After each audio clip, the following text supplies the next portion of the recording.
দেখছেন বিস club biscuit presents প্রবাস কণ্ঠ প্রাইম নিউজ। মালয়েশিয়ার কুয়ালালামপুরে বিভিন্ন এমআরটি ও এলআরটি স্টেশনে গত এপ্রিল মাস থেকে এ পর্যন্ত অন্তত ৫ জন নারীকে শ্লীলতাহানির চেষ্টার অভিযোগে ৪১ বছর বয়সী এক বাংলাদেশিকে গ্রেপ্তার করেছে দেশটির পুলিশ।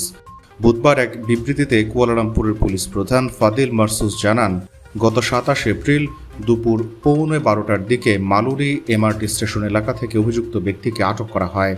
তদন্তে জানা গেছে গ্রেপ্তার ওই বাংলাদেশি কুয়ালালামপুরের চানসোলিন এলআরটি স্টেশন, মালুরি চেরাস এবং তামান মিদা এমআরটি স্টেশনে ২১ থেকে ২৮ বছর বয়সী ৫ জন তরুণীর সাথে অশালীন আচরণ এবং শ্লীলতাহানি করেছেন বলে প্রমাণ পাওয়া গেছে।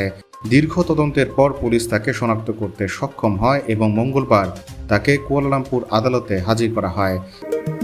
মালয়েশিয়ায় থাকেন, আন্তর্জাতিক কর্মপরিবেশে স্মার্ট ও সফল ক্যারিয়ার করতে প্রস্তুত, তবে আপনাকে খুঁজছে প্রাণ মালয়েশিয়া।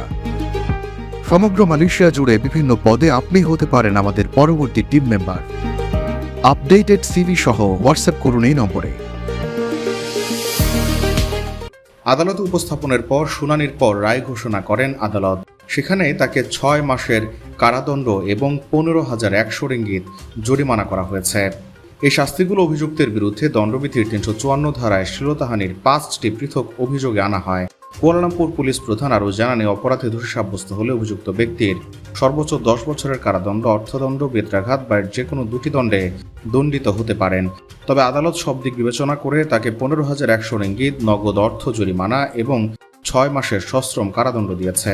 বুধবার এক বিবৃতিতে পুলিশের পক্ষ থেকে এই আইনি পদক্ষেপের বিষয়টি নিশ্চিত করা হয়। প্রবাস কণ্ঠ নিউজ ডেস্ক।